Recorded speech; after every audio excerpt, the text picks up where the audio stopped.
ನಮಸ್ಕಾರ ಗೆಳೆಯರಿ, stock market Kannada ಚಾನಲ್ಗೆ ಸ್ವಾಗತ ಸುಸ್ವಾಗತ. ಗೆಳೆಯರಿ, ವಿಡಿಯೋದಲ್ಲಿ ಇವತ್ತಿನ ನಮ್ಮ ಮಾರ್ಕೆಟ್ ಪರ್ಫಾರ್ಮೆನ್ಸ್ ಜೊತೆಗೆ ಹಲವಾರು ಇಂಡಿವಿಜುವಲ್ ಸ್ಟಾಕ್ ಗಳಿಗೆ ಸಂಬಂಧಪಟ್ಟಂತಹ ಅಪ್ಡೇಟ್ ಗಳನ್ನ ತಿಳ್ಕೊಳ್ಳುವಂತ ಪ್ರಯತ್ನವನ್ನು ಮಾಡೋಣ. ಮಾರ್ನಿಂಗ್ ವಿಡಿಯೋದಲ್ಲಿ ಹಲವು ಅಪ್ಡೇಟ್ ಗಳನ್ನ ನೋಡಿದ್ವಿ, ಅವುಗಳ ಪರ್ಫಾರ್ಮೆನ್ಸ್ ಅನ್ನ ಅಬ್ಸರ್ವ್ ಮಾಡಿದ್ದೀರಿ ಅನ್ಕೊಳ್ತೀನಿ.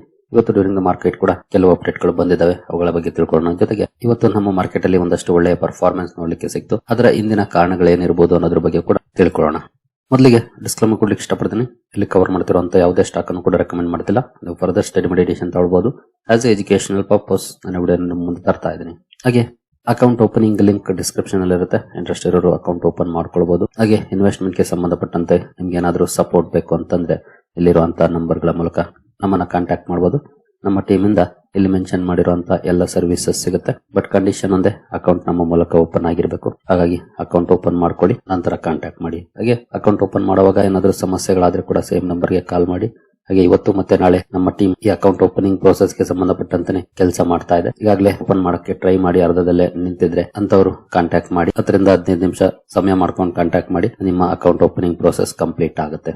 ಇನ್ನು ಇವತ್ತಿನ ನಮ್ಮ ಮಾರ್ಕೆಟ್ ಪರ್ಫಾರ್ಮೆನ್ಸ್ ಕಡೆ ಬಂದ್ರೆ ನಮ್ಮ ನಿಫ್ಟಿಯಲ್ಲಿ ನೋಡಬಹುದು 132 ಪಾಯಿಂಟ್ಸ್ ಅಥವಾ 0.53% ಪಾಸಿಟಿವ್ ಪರ್ಫಾರ್ಮೆನ್ಸ್ ಬಂದಿದೆ. ನಿನ್ನೆ ಮೊನ್ನೆ ಒಂದಷ್ಟು ನೆಗೆಟಿವ್ ಪರ್ಫಾರ್ಮೆನ್ಸ್ ಬಂತು. ನೆಗೆಟಿವ್ ಪರ್ಫಾರ್ಮೆನ್ಸ್ ನಂತರ ಇವತ್ತು ಒಂದಷ್ಟು ಪಾಸಿಟಿವ್ ಪರ್ಫಾರ್ಮೆನ್ಸ್ ಬಂದಿದೆ. ಮಾರ್ನಿಂಗ್ ಇನ್ನೂ ಚೆನ್ನಾಗಿತ್ತು ಪರ್ಫಾರ್ಮೆನ್ಸ್, ಬಟ್ ಹೋಗ್ತಾ ಹೋಗ್ತಾ ಸ್ವಲ್ಪ ಡೌನ್ ಆಯ್ತು. ಮತ್ತೆ ಒಂದಷ್ಟು ರಿಕವರ್ ಆಗಿ ಓವರ್ ಆಲ್ 132 ಪಾಯಿಂಟ್ಸ್ ಅಪ್ ಅಲ್ಲಿ ಕ್ಲೋಸಿಂಗ್ ಅನ್ನ ಕೊಟ್ಟಿದೆ. ಇವತ್ತಿನ ಚಾರ್ಟ್ ನೋಡಬಹುದು, ಗ್ಯಾಪ್ ಅಪ್ ಅಲ್ಲೇ ಓಪನ್ ಆಯ್ತು. ಆನಂತರ ಇನ್ನೂ ಒಳ್ಳೆ ಪರ್ಫಾರ್ಮೆನ್ಸ್ ನೋಡ್ಲಿಕ್ಕೆ ಸಿಕ್ತು. ಮತ್ತೆ ಹೈ ಇಂದ ನೋಡಬಹುದು ಯಾವ ರೀತಿ ಕರೆಕ್ಷನ್ ಆಯ್ತು ಅಂತ. Almost nearly 250 points. ಮತ್ತೆ ಇಲ್ಲಿಂದ ಬೌನ್ಸ್ ಬ್ಯಾಕ್ ಕೂಡ ನೋಡ್ಲಿಕ್ಕೆ ಸಿಕ್ತು, ಎಸ್ಪೆಷಲಿ ಇಲ್ಲಿಂದ 141 ಪಾಯಿಂಟ್ಸ್. ಹಾಗಾಗಿ ಓವರ್ ಆಲ್ 132 ಪಾಯಿಂಟ್ಸ್ ಅಪ್ ಅಲ್ಲಿ ಕ್ಲೋಸಿಂಗ್ ಅನ್ನ ಕೊಟ್ಟಿದೆ. ಇವತ್ತಿನ ಹೈ ನೋಡಬಹುದು 344 ಕೂಡ ಹೋಯ್ತು, ಬಟ್ ಕ್ಲೋಸಿಂಗ್ ಕಂಡು ಬಂದಿರೋದು 289ರಲ್ಲಿ. ಗ್ಯಾಪ್ ಅಪ್ ಅಲ್ಲಿ ಓಪನ್ ಆಯ್ತು. ಎಕ್ಸ್ಪೆಕ್ಟೇಷನ್ ಕೂಡ ಇತ್ತು. ಮಾರ್ನಿಂಗ್ ವಿಡಿಯೋದಲ್ಲಿ ನಾವು ಗಿಫ್ಟ್ ನಿಫ್ಟಿ ಪರ್ಫಾರ್ಮೆನ್ಸ್ ನೋಡಿದಾಗ ತುಂಬಾ ಒಳ್ಳೆ ಪರ್ಫಾರ್ಮೆನ್ಸ್ ಇತ್ತು. ಜೊತೆಗೆ ಏಷ್ಯನ್ ಮಾರ್ಕೆಟ್ ಗಳಲ್ಲೂ ಕೂಡ ಒಳ್ಳೆ ಪರ್ಫಾರ್ಮೆನ್ಸ್ ಇತ್ತು. ಇಂಡಿಕೇಶನ್ ಪಾಸಿಟಿವ್ ಇತ್ತು. ಅದೇ ರೀತಿ ಗ್ಯಾಪ್ ಅಪ್ ಅಲ್ಲಿ ಓಪನ್ ಆಗಿ ಆನಂತರ ಇನ್ನು ಮೇಲೆ ಆಗಿ ಒಂದಷ್ಟು ಕರೆಕ್ಷನ್ ಕೂಡ ಆಗಿ ಮತ್ತೆ ಸ್ವಲ್ಪ ರಿಕವರ್ ಆಗಿ ಕ್ಲೋಸಿಂಗ್ ಅನ್ನ ಕೊಟ್ಟಿದೆ. ವೊಲಟಿಲಿಟಿ ಅಂತೂ ಇದ್ದೇ ಇದೆ. ಅದಕ್ಕೆ ಕಾರಣಗಳಂತೂ ನಿಮ್ಗೆ ಗೊತ್ತಿದೆ. ಕೆಲವು ಸಲ ಏನಾಗ್ತಿದೆ ಅಂದ್ರೆ ಸೆಲ್ ಆನ್ ರೈಸ್ ಅನ್ನೋ ರೀತಿ ಪರ್ಫಾರ್ಮೆನ್ಸ್ ನೋಡ್ಲಿಕ್ಕೆ ಕಾಣ್ತಾ ಇದೆ. ಒಂದ್ ಸ್ವಲ್ಪ ಮಾರ್ಕೆಟ್ ಅಪ್ ಆಯ್ತಾ ಸೆಲ್ಲಿಂಗ್ ಜಾಸ್ತಿ ಆಗ್ತಾ ಇರುತ್ತೆ, ಮಾರ್ಕೆಟ್ ಡೌನ್ ಆಯ್ತಾ ಮತ್ತೆ ಒಂದಷ್ಟು ಬೈಯಿಂಗ್ ಕಂಡು ಬರುತ್ತೆ. ಈ ರೀತಿ ಕಂಡು ಬರುತ್ತಿರೋದ್ರಿಂದಾನೆ ಈ ರೀತಿಯ ವೊಲಟಿಲಿಟಿ ಕೂಡ ನೋಡ್ಲಿಕ್ಕೆ ಸಿಗ್ತಾ ಇದೆ. ಇನ್ನು ಸೆನ್ಸೆಕ್ಸ್ ಕಡೆ ಬಂದ್ರೆ ಇಲ್ಲಿ ಕೂಡ ನೋಡಬಹುದು 397 ಪಾಯಿಂಟ್ಸ್ ಅಥವಾ 0.49% ಪಾಸಿಟಿವ್ ಇದೆ. ಬಟ್ ಇಲ್ಲೂ ಕೂಡ ಹೈಯಿಂದ ಚೆನ್ನಾಗಿ ಕರೆಕ್ಷನ್ ಆಯ್ತು. ಕೊನೆಯಲ್ಲಿ ಬಂದಂತ ಒಂದು ಬೌನ್ಸ್ ಬ್ಯಾಕ್ 0.5% ಅಪ್ ಅಲ್ಲಿ ಕ್ಲೋಸಿಂಗ್ ಅನ್ನ ಕೊಡೋ ರೀತಿ ಮಾಡಿದೆ ಇವತ್ತು. ಇನ್ನು ಬ್ರಾಡ್ ಮಾರ್ಕೆಟ್ ಇಂಡೈಸಸ್ ಗಳ ಕಡೆ ಬಂದ್ರೆ ನೋಡಬಹುದು ನಿಫ್ಟಿ ನೆಕ್ಸ್ಟ್ 50 ನಲ್ಲಿ 1.09% ಪಾಸಿಟಿವ್ ಪರ್ಫಾರ್ಮೆನ್ಸ್ ಇದೆ. ಹಾಗೆ ನಿಫ್ಟಿ 100 ಅಲ್ಲಿ 0.62% ಪಾಸಿಟಿವ್ ಇದೆ. ನಿಫ್ಟಿ 200 0.75% ಪಾಸಿಟಿವ್ ಇದೆ. ನಿಫ್ಟಿ 500 0.76% ಪಾಸಿಟಿವ್ ಇದೆ.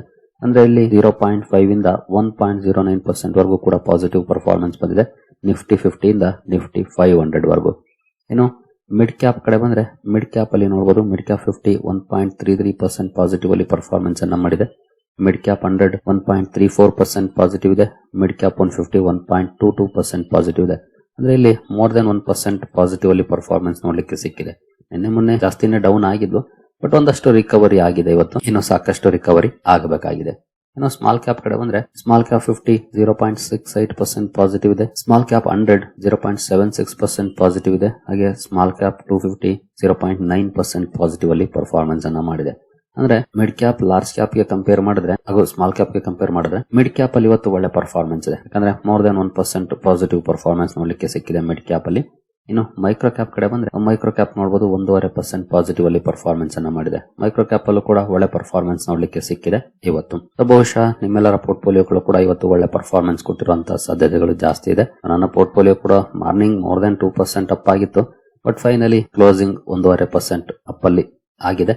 ಸ್ಟಿಲ್ ಇನ್ನು ರಿಕವರ್ ಆಗಬೇಕಾಗಿದೆ. ನಿನ್ನೆ ಮೊನ್ನೆ ಲಾಸಸ್, ಬಟ್ ಒಂದಷ್ಟು ರಿಕವರಿ ಅಂತೂ ಆಗಿದೆ. ಇವತ್ತು ಡೌನ್ ಫಾಲ್ ಬರಲಿಲ್ಲ, ಪಾಸಿಟಿವ್ ಅಲ್ಲೇ ಪರ್ಫಾರ್ಮೆನ್ಸ್ ಬಂತು, ಒಂದಷ್ಟು ರಿಕವರಿಯನ್ನಂತೂ ಮಾಡಿದೆ. ಇನ್ನು ಸೆಕ್ಟೋರಲ್ ಇಂಡೈಸಸ್ ಗಳ ಕಡೆ ಬಂದ್ರೆ ನಿಫ್ಟಿ ಆಟೋ ಇವತ್ತು ಒಳ್ಳೆ ಪರ್ಫಾರ್ಮೆನ್ಸ್ ಅನ್ನ ಮಾಡಿದೆ. 0.89% ಅಪ್ ಆಗಿದೆ. ಹಾಗೆ ನಿಫ್ಟಿ ಬ್ಯಾಂಕ್ ಅಲ್ಲೂ ಕೂಡ 0.68% ಪಾಸಿಟಿವ್ ಪರ್ಫಾರ್ಮೆನ್ಸ್ ಬಂದಿದೆ. ಫೈನಾನ್ಷಿಯಲ್ ಸರ್ವಿಸಸ್ ಕೂಡ 0.69% ಅಪ್ ಆಗಿದೆ. ಹಾಗೆ FMCG 1.12% ಅಪ್ ಅಲ್ಲಿ ಕ್ಲೋಸಿಂಗ್ ಅನ್ನ ಕೊಟ್ಟಿದೆ. ನಿಫ್ಟಿ IT 0.81% ಅಪ್ ಆಗಿದೆ. ಮೀಡಿಯಾ 2.39% ಅಪ್ ಆಗಿದೆ. ಮೆಟಲ್ ಅಲ್ಲಿ 1.18% ಪಾಸಿಟಿವ್ ಇದೆ. ಫಾರ್ಮಾ 1.59% ಅಪ್ ಆಗಿದೆ. PSU ಬ್ಯಾಂಕ್ ಗಳಲ್ಲಿ ಒಳ್ಳೆ ಪರ್ಫಾರ್ಮೆನ್ಸ್ ಇದೆ. ನಿನ್ನೆ ಮೊನ್ನೆ ಚೆನ್ನಾಗಿ ಕರೆಕ್ಷನ್ ಆಗಿದ್ದು ಇವತ್ತು 2.34% ರಿಕವರಿಯನ್ನ ಮಾಡಿದೆ. ರಿಯಾಲಿಟಿ ಇವತ್ತು ಕೂಡ ಸ್ವಲ್ಪ ಡೌನ್ ಅಲ್ಲೇ ಕ್ಲೋಸಿಂಗ್ ಅನ್ನು ಕೊಟ್ಟಿದೆ. 0.74% ಡೌನ್ ಆಗಿದೆ. ಪ್ರೈವೇಟ್ ಬ್ಯಾಂಕ್ 0.51% ಅಪ್ ಆಗಿದೆ. ಹೆಲ್ತ್ ಕೇರ್ 1.18% ಅಪ್ ಆಗಿದೆ. ಹಾಗೆ ಕನ್ಸ್ಯೂಮರ್ ಡ್ಯೂರಬಲ್ಸ್ ಕೂಡ ಇವತ್ತು ನೆಗೆಟಿವ್ ಇದೆ. 0.87% ಡೌನ್ ಆಗಿದೆ. ಆಯಿಲ್ ಅಂಡ್ ಗ್ಯಾಸ್ 0.36% ಪಾಸಿಟಿವ್ ಅಲ್ಲಿ ಪರ್ಫಾರ್ಮೆನ್ಸ್ ಅನ್ನ ಮಾಡಿದೆ. ಇವತ್ತು ರಿಯಾಲಿಟಿ ಹಾಗೂ ಕನ್ಸ್ಯೂಮರ್ ಡ್ಯೂರಬಲ್ಸ್ ನೆಗೆಟಿವ್ ಅಲ್ಲಿ ಪರ್ಫಾರ್ಮೆನ್ಸ್ ಅನ್ನ ಮಾಡಿದ್ವು. ಇನ್ನು ಒಳ್ಳೆ ಪರ್ಫಾರ್ಮೆನ್ಸ್ ಅಂದ್ರೆ ಸಾಲಿಡ್ ಪರ್ಫಾರ್ಮೆನ್ಸ್ ಅಂದ್ರೆ ಅದು PSU ಬ್ಯಾಂಕ್ಗಳು ಹಾಗೂ ಮೀಡಿಯಾದಲ್ಲಿ ಇವತ್ತು ಒಳ್ಳೆ ಪರ್ಫಾರ್ಮೆನ್ಸ್ ನೋಡ್ಲಿಕ್ಕೆ ಸಿಕ್ಕಿದೆ. ಇವನ್ ಫಾರ್ಮಾ ಕೂಡ ಒಳ್ಳೆ ಕಾಂಟ್ರಿಬ್ಯೂಷನ್ ಅನ್ನ ಮಾಡಿದೆ. ಇವತ್ತು ಓವರ್ ಆಲ್ ಮೆಜಾರಿಟಿ ಸೆಕ್ಟರ್ಸ್ ಒಳ್ಳೆ ಪರ್ಫಾರ್ಮೆನ್ಸ್ ಅನ್ನ ಮಾಡಿದವೆ except reality and consumer durables. Overall ನಮ್ಮ ಮಾರ್ಕೆಟ್ ಅಲ್ಲಂತೂ ಇವತ್ತು ಒಂದಷ್ಟು ಒಳ್ಳೆ ಪರ್ಫಾರ್ಮೆನ್ಸ್ ನೋಡ್ಲಿಕ್ಕೆ ಸಿಕ್ತು. ಇನ್ನು ಗ್ಲೋಬಲ್ ಮಾರ್ಕೆಟ್ ಯಾವ ರೀತಿ ಟ್ರೇಡ್ ಆಗ್ತಿದ್ದಾವೆ ಇವತ್ತು ನೋಡಬಹುದು. ಗ್ಲೋಬಲ್ ಮಾರ್ಕೆಟ್ಸ್ ಅಲ್ಲೂ ಕೂಡ ಒಳ್ಳೆಯ ಪರ್ಫಾರ್ಮೆನ್ಸ್ ಇದೆ. ಯುರೋಪಿಯನ್ ಮಾರ್ಕೆಟ್ ಗಳು ಚೆನ್ನಾಗಿ ಟ್ರೇಡ್ ಆಗ್ತಿದೆ. ಹಾಗೆ ಏಷ್ಯನ್ ಮಾರ್ಕೆಟ್ ಗಳು ಕೂಡ ತುಂಬಾ ಒಳ್ಳೆ ಪರ್ಫಾರ್ಮೆನ್ಸ್ ಅನ್ನೇ ಮಾಡಿದವೆ. ಅಂದ್ರೆ ಗ್ಲೋಬಲ್ ಕ್ಯೂಸ್ ಇವತ್ತು ಚೆನ್ನಾಗಿದೆ. ಎಲ್ಲೂ ಏನ್ ನೆಗೆಟಿವ್ ಇಲ್ಲ, ಪಾಸಿಟಿವ್ ಇತ್ತು ಗ್ಲೋಬಲ್ ಕ್ಯೂಸ್. ಒಳ್ಳೆ ಪರ್ಫಾರ್ಮೆನ್ಸ್ ನೋಡ್ಲಿಕ್ಕೆ ಸಿಕ್ಕಿದೆ. ಇನ್ನು ಇವತ್ತಿನ ಒಳ್ಳೆ ಪರ್ಫಾರ್ಮೆನ್ಸ್ ಗೆ ಏನಾದರೂ ಸ್ಪೆಷಲ್ ಕಾರಣಗಳಿದೆಯಾ ಅಂತ ನೋಡಿದ್ರೆ ಖಂಡಿತ ಒಂದಷ್ಟು ಕಾರಣಗಳಿದ್ದಾವೆ. ಅದರಲ್ಲಿ ಮೊದಲನೇದಾಗಿ ಟ್ರಂಪ್ ಗ್ರೀನ್ಲ್ಯಾಂಡ್ ಮೇಲೆ ಏನು ಸುದ್ದಿಗಳನ್ನ ಕೊಡ್ತಾ ಇದ್ರು, ಇದೇ ಕಾರಣಕ್ಕೆ ಯುರೋಪಿಯನ್ ಯೂನಿಯನ್ ನ ಕೆಲವು ದೇಶಗಳ ಮೇಲೆ 10% ಟ್ಯಾರಿಫ್ ಅನ್ನು ಕೂಡ ಅನೌನ್ಸ್ ಮಾಡಿದ್ರು. ಬಟ್ ಈಗ ಅದರಿಂದ ಸ್ವಲ್ಪ ಮಟ್ಟಿಗೆ ಹಿಂದೆ ಸರಿದಿದ್ದಾರೆ. ನೋಡಬಹುದು, Donald Trump withdraw his threat to impose tariffs on EU countries over their stance on Greenland. ಸ್ವಲ್ಪ ಹಿಂದೆ ಸರಿದಿದ್ದಾರೆ. ಎಸ್ಪೆಷಲಿ ಮೇ ಬಿ ಮಾತುಕತೆಗಳ ಮೂಲಕ ಇದನ್ನ ಕ್ಲಿಯರ್ ಮಾಡ್ಕೊಳ್ಬಹುದು. ಈ ಒಂದು ಸುದ್ದಿ ಒಂದಷ್ಟು ಪಾಸಿಟಿವ್ ಇಂಪ್ಯಾಕ್ಟ್ ಅನ್ನ ಮಾಡಿದೆ. ಇಲ್ಲೂ ಕೂಡ ನೋಡಬಹುದು. VK Vijay Kumar, chief investment strategist at GeoJet Investments, said the withdrawal of tariff threats had removed concerns of potential US-Europe trade war. US ಹಾಗೂ ಯುರೋಪ್ ನಡುವೆ ಟ್ರೇಡ್ ವಾರ್ ಆಗುವಂತ ಸಂಭವನೀಯತೆ ಏನಿತ್ತು ಅದು ಸ್ವಲ್ಪ ಕಡಿಮೆ ಆಗಿದೆ ಈಗ ಈ ಮೂವ್ ಇಂದ. ಹಾಗಾಗಿ ಮಾರ್ಕೆಟ್ ಗೆ ಸ್ವಲ್ಪ ರಿಲೀಫ್ ಕೂಡ ಸಿಕ್ಕಿದೆ ಅಂತ ಹೇಳ್ಬೋದು. ಈ ರಿಲೀಫ್ ರ್ಯಾಲಿ ಇವತ್ತು ಬಂದಿದೆ ಈ ಒಂದು ಕಾರಣಕ್ಕೆ.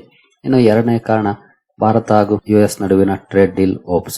ನೆನ್ನೆ ದಾವೋಸ್ ಅಲ್ಲಿ ಟ್ರಂಪ್ ಅವ್ರನ್ನ ಕೇಳಿದಕ್ಕೆ ಭಾರತದ ಬಗ್ಗೆ, ಟ್ಯಾರಿಫ್ ಬಗ್ಗೆ ಸ್ವಲ್ಪ ಪಾಸಿಟಿವ್ ಮಾತನ್ನ ಆಡಿದ್ದಾರೆ. ಎಸ್ಪೆಷಲಿ ಸದ್ಯದಲ್ಲೇ ಗುಡ್ ಡೀಲ್ ಆಗುತ್ತೆ ಅಂತ. ಈ ಒಂದು ಸುದ್ದಿ ಕೂಡ ಒಂದಷ್ಟು ಪಾಸಿಟಿವ್ ಇಂಪ್ಯಾಕ್ಟ್ ಅನ್ನ ಕ್ರಿಯೇಟ್ ಮಾಡಿದೆ ಇವತ್ತು. ಹಾಗಾಗಿ ಮಾರ್ಕೆಟ್ಸ್ ಅಲ್ಲಿ ಒಳ್ಳೆ ಪರ್ಫಾರ್ಮೆನ್ಸ್ ಕೂಡ ನೋಡ್ಲಿಕ್ಕೆ ಸಿಕ್ಕಿದೆ. ನೋಡೋಣ ಮುಂದುವರೆದು ನಾಳೆ ಯಾವ ರೀತಿ ಪರ್ಫಾರ್ಮೆನ್ಸ್ ಬರುತ್ತೆ, ನೆಕ್ಸ್ಟ್ ವೀಕ್ ಯಾವ ರೀತಿ ಇರುತ್ತೆ ಅಂತ. ಸದ್ಯದ ಮಟ್ಟಿಗಂತೂ ಸ್ವಲ್ಪ ರಿಲೀಫ್ ಅಂತಾನೆ ಹೇಳ್ಬೋದು. ಯಾಕಂದ್ರೆ ನಿನ್ನೆ ಮೊನ್ನೆ ಭರ್ಜರಿ ಬ್ಲಡ್ ಬಾತ್ ಇತ್ತು ಪೋರ್ಟ್ಫೋಲಿಯೋಗಳಲ್ಲಿ, ಮಾರ್ಕೆಟ್ ಅಲ್ಲಿ. ಇಂತಹ ಸಂದರ್ಭದಲ್ಲಿ ಇವತ್ತು ಒಂದಷ್ಟು ಖುಷಿ ಕೊಟ್ಟಿದೆ ಮಾರ್ಕೆಟ್. ಇನ್ನು ಮಾರ್ಕೆಟ್ ಒಳ್ಳೆ ಪರ್ಫಾರ್ಮೆನ್ಸ್ ಮಾಡಿದ್ರೆ ಒಬ್ವಿಯಸ್ಲಿ ಕಮಾಡಿಟೀಸ್ ಸ್ವಲ್ಪ ಸ್ಟ್ರಗಲ್ ಮಾಡುತ್ತೆ. ಅದೇ ಇವತ್ತು ನೋಡ್ಲಿಕ್ಕೆ ಸಿಕ್ಕಿದ್ದು ಗೋಲ್ಡ್ ಅಂಡ್ ಸಿಲ್ವರ್ ಅಲ್ಲಿ ಒಂದಷ್ಟು ಡೌನ್ ಫಾಲ್ ಇದೆ. ಎಸ್ಪೆಷಲಿ ETF ಕೂಡ ಒಂದಷ್ಟು ಡೌನ್ ಆಗಿದೆ.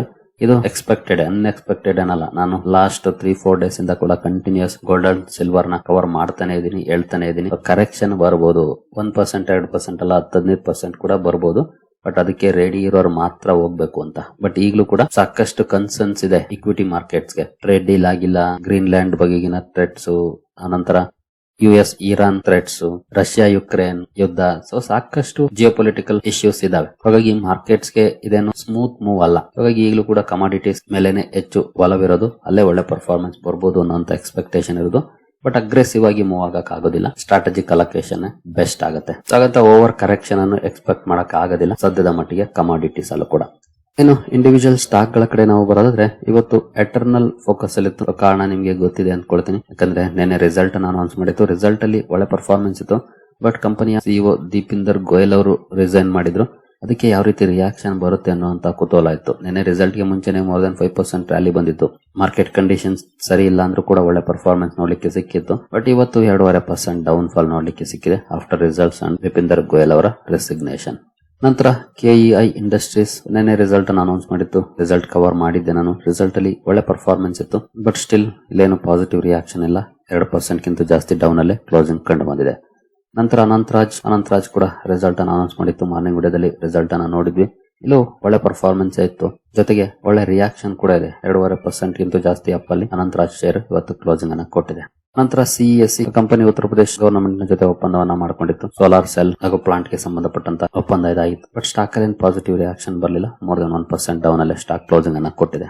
ಇನ್ನು ವಾರಿ ಎನರ್ಜೀಸ್ ನೆನೆ ರಿಸಲ್ಟ್ ಅನ್ನು ಅನೌನ್ಸ್ ಮಾಡಿತ್ತು. ರಿಸಲ್ಟ್ ಗೆ ತುಂಬಾ ಒಳ್ಳೆ ರಿಯಾಕ್ಷನ್ ಇದೆ. ನೋಡಬಹುದು 9.5% ಅಪ್ ಅಲ್ಲಿ ಸ್ಟಾಕ್ ಇವತ್ತು ಕ್ಲೋಸಿಂಗ್ ಅನ್ನು ಕೊಟ್ಟಿದೆ. ಸಾಲಿಡ್ ಪರ್ಫಾರ್ಮೆನ್ಸ್ ನೋಡ್ಲಿಕ್ಕೆ ಸಿಕ್ಕಿದೆ ವಾರಿ ಎನರ್ಜೀಸ್ ಅಲ್ಲಿ. ರಿಸಲ್ಟ್ ಗೆ ರಿಯಾಕ್ಷನ್ ಚೆನ್ನಾಗಿದೆ. ಇನ್ನು ಸೀಗಲ್ ಇಂಡಿಯಾ, ಇದರ ಬಗ್ಗೆ ಒಂದು ಅಪ್ಡೇಟ್ ಅನ್ನ ನಮ್ಮ ವಾಟ್ಸ್ಆಪ್ ಚಾನಲ್ ಅಲ್ಲಿ ಕೊಟ್ಟಿದ್ದೆ. ಕಂಪನಿಗೆ NHAI ಇಂದ ಪ್ರಾಜೆಕ್ಟ್ ಸಿಕ್ಕಿರೋ ಬಗ್ಗೆ. 2160 ಕೋಟಿ ಪ್ರಾಜೆಕ್ಟ್ ಕಂಪನಿಗೆ ಸಿಕ್ಕಿದೆ. ಈ ಸುದ್ದಿ ಕಾರಣಕ್ಕೆ ಫೋಕಸ್ ಅಲ್ಲಿತ್ತು. ಕೊನೆಯಲ್ಲಿ ಒಳ್ಳೆ ರ್ಯಾಲಿ ಕೂಡ ನೋಡ್ಲಿಕ್ಕೆ ಸಿಕ್ಕಿದೆ ಸ್ಟಾಕ್ ಅಲ್ಲಿ. ನಿಯರ್ಲಿ 4% ಅಪ್ ಅಲ್ಲಿ ಸ್ಟಾಕ್ ಕ್ಲೋಸಿಂಗ್ ಅನ್ನು ಕೊಟ್ಟಿದೆ. ಹಾಗೆ ನೀವೇನಾದ್ರೂ ಇಲ್ಲಿವರೆಗೂ ನಮ್ಮ ವಾಟ್ಸ್ಆಪ್ ಚಾನಲ್ ಜಾಯ್ನ್ ಆಗಿಲ್ಲ ಅಂತಂದ್ರೆ ಅದರ ಲಿಂಕ್ ಚಾನಲ್ ಡಿಸ್ಕ್ರಿಪ್ಷನ್ ಅಲ್ಲಿ ಇರುತ್ತೆ. ಇಲ್ಲಿ 3 more ಲಿಂಕ್ಸ್ ಮೇಲೆ ಕ್ಲಿಕ್ ಮಾಡಿದ್ರೆ ಇಲ್ಲಿ ಬರುತ್ತೆ, ಕೆಳಗಡೆ ಇದೆ ನೋಡಬಹುದು ಲಿಂಕ್. ಜಾಯ್ನ್ ಆಗಿ ಡ್ಯೂರಿಂಗ್ ದ ಮಾರ್ಕೆಟ್ ಅಲ್ಲಿ ಒಂದಷ್ಟು ಅಪ್ಡೇಟ್ ಗಳನ್ನ ಕೊಡ್ತಾ ಇರ್ತೀವಿ. ನೆಕ್ಸ್ಟ್ ರೈಲ್ಟೆಲ್ ಕೂಡ ಫೋಕಸ್ ಅಲ್ಲಿತ್ತು. ಇಲ್ಲೂ ಒಳ್ಳೆ ಪರ್ಫಾರ್ಮೆನ್ಸ್ ನೋಡ್ಲಿಕ್ಕೆ ಸಿಕ್ತು. ಮೋರ್ ದನ್ 3% ಅಪ್ ಅಲ್ಲಿ ಸ್ಟಾಕ್ ಕ್ಲೋಸಿಂಗ್ ಅನ್ನು ಕೊಟ್ಟಿದೆ. ರೈಲ್ಟೆಲ್ಗೆ ಡಿಫೆನ್ಸ್ ಮಿನಿಸ್ಟ್ರಿಯಿಂದ 141 ಕೋಟಿ ಆರ್ಡರ್ ಸಿಕ್ಕಿದೆ. ಈ ಆರ್ಡರ್ ನ ಕಾರಣಕ್ಕೆ ಸ್ಟಾಕ್ ಫೋಕಸ್ ಅಲ್ಲಿತ್ತು. ಒಳ್ಳೆ ಪರ್ಫಾರ್ಮೆನ್ಸ್ ಕೂಡ ಬಂದಿದೆ ಸ್ಟಾಕ್ ಅಲ್ಲಿ. ಏನೋ ತಂಗಮಾಯಿಲ್ ಜ್ಯುವೆಲರಿ ಕೂಡ ಫೋಕಸ್ ಅಲ್ಲಿತ್ತು. ಏನೇ ರಿಸಲ್ಟ್ ಅನ್ನು ಅನೌನ್ಸ್ ಮಾಡಿತ್ತು. ರಿಸಲ್ಟ್ ಚೆನ್ನಾಗಿತ್ತು, ಬಟ್ ಸ್ಟಾಕ್ ಅಲ್ಲಿ ಒಳ್ಳೆ ರಿಯಾಕ್ಷನ್ ಬರಲಿಲ್ಲ. ನಿಯರ್ಲಿ 7% ಡೌನ್ ಅಲ್ಲೇ ಸ್ಟಾಕ್ ಕ್ಲೋಸಿಂಗ್ ಅನ್ನು ಕೊಟ್ಟಿದೆ. ಜೊತೆಗೆ ಕಂಪನಿ ಗೈಡೆನ್ಸ್ ಕೂಡ ಜಾಸ್ತಿ ಮಾಡಿದೆ. 7,000 ಕೋಟಿ ರೆವಿನ್ಯೂ ಗೈಡೆನ್ಸ್ ಅನ್ನ ಕೊಟ್ಟಿತ್ತು. ಈಗ 7,500 ಕೋಟಿ ರೆವಿನ್ಯೂ ಗೈಡೆನ್ಸ್ ಅನ್ನ ಕೊಟ್ಟಿದೆ. ಬಟ್ ಸ್ಟಿಲ್ ಸ್ಟಾಕ್ ಅಲ್ಲಿ ಏನು ಪಾಸಿಟಿವ್ ಇಂಪ್ಯಾಕ್ಟ್ ಆಗಲಿಲ್ಲ ಇವತ್ತು. ಏನೋ ಸಾತ್ವಿಕ್ ಗ್ರೀನ್ ಎನರ್ಜಿ ಕೂಡ ಫೋಕಸ್ ಅಲ್ಲಿತ್ತು. ಕಾರಣ ಕಂಪನಿಗೆ 10 ಕೋಟಿ ಸೋಲಾರ್ ಮಾಡ್ಯೂಲ್ಸ್ ಆರ್ಡರ್ ಸಿಕ್ಕಿದೆ. ಈ ಆರ್ಡರ್ ನ ಕಾರಣಕ್ಕೆ ಸ್ಟಾಕ್ ಫೋಕಸ್ ಅಲ್ಲಿತ್ತು. ಸ್ಟಾಕ್ ಅಲ್ಲಿ ಕೂಡ ಒಳ್ಳೆ ಪರ್ಫಾರ್ಮೆನ್ಸ್ ಬಂದಿದೆ. 3.5% ಅಪ್ ಅಲ್ಲಿ ಸ್ಟಾಕ್ ಇವತ್ತು ಕ್ಲೋಸಿಂಗ್ ಅನ್ನ ಕೊಟ್ಟಿದೆ. ಏನು ಈ ಕ್ಲರ್ಕ್ ಸರ್ವಿಸಸ್ ಲಿಮಿಟೆಡ್ ಕೂಡ ಫೋಕಸ್ ಅಲ್ಲಿತ್ತು. ಕಾರಣ ಕಂಪನಿ 28ನೇ ತಾರೀಕು ಬೋರ್ಡ್ ಮೀಟಿಂಗ್ ಅನ್ನ ಕರೆದಿದೆ. ಬೋನಸ್ ಬಗ್ಗೆ ಡಿಸಿಷನ್ ತಗೊಳ್ಳಿಕ್ಕೆ ಈ ಒಂದು ಅಪ್ಡೇಟ್ ಅನ್ನ ಕೊಟ್ಟಿತ್ತು. ಈ ಕಾರಣದಿಂದ ಫೋಕಸ್ ಅಲ್ಲಿತ್ತು. ಸ್ಟಾಕ್ ಅಲ್ಲೂ ಕೂಡ ಒಳ್ಳೆ ರಿಯಾಕ್ಷನ್ ಬಂದಿದೆ. 3.5% ಅಪ್ ಅಲ್ಲಿ ಸ್ಟಾಕ್ ಕ್ಲೋಸಿಂಗ್ ಅನ್ನ ಕೊಟ್ಟಿದೆ. 28ನೇ ತಾರೀಕು ಗೊತ್ತಾಗುತ್ತೆ ಕಂಪನಿ ಬೋನಸ್ ಕೊಡುತ್ತಾ ಇಲ್ವಾ ಅಥವಾ ಕೊಡದೆ ಯಾವ ರೇಷದಲ್ಲಿ ಕೊಡುತ್ತೆ ಎಲ್ಲವೂ ಕೂಡ ಕಾದು ನೋಡಬೇಕು. ಶೇರ್ ಹೋಲ್ಡರ್ಸ್ಗೆ ರಿವಾರ್ಡ್ ಕೊಡುತ್ತಾ ಅಂತ.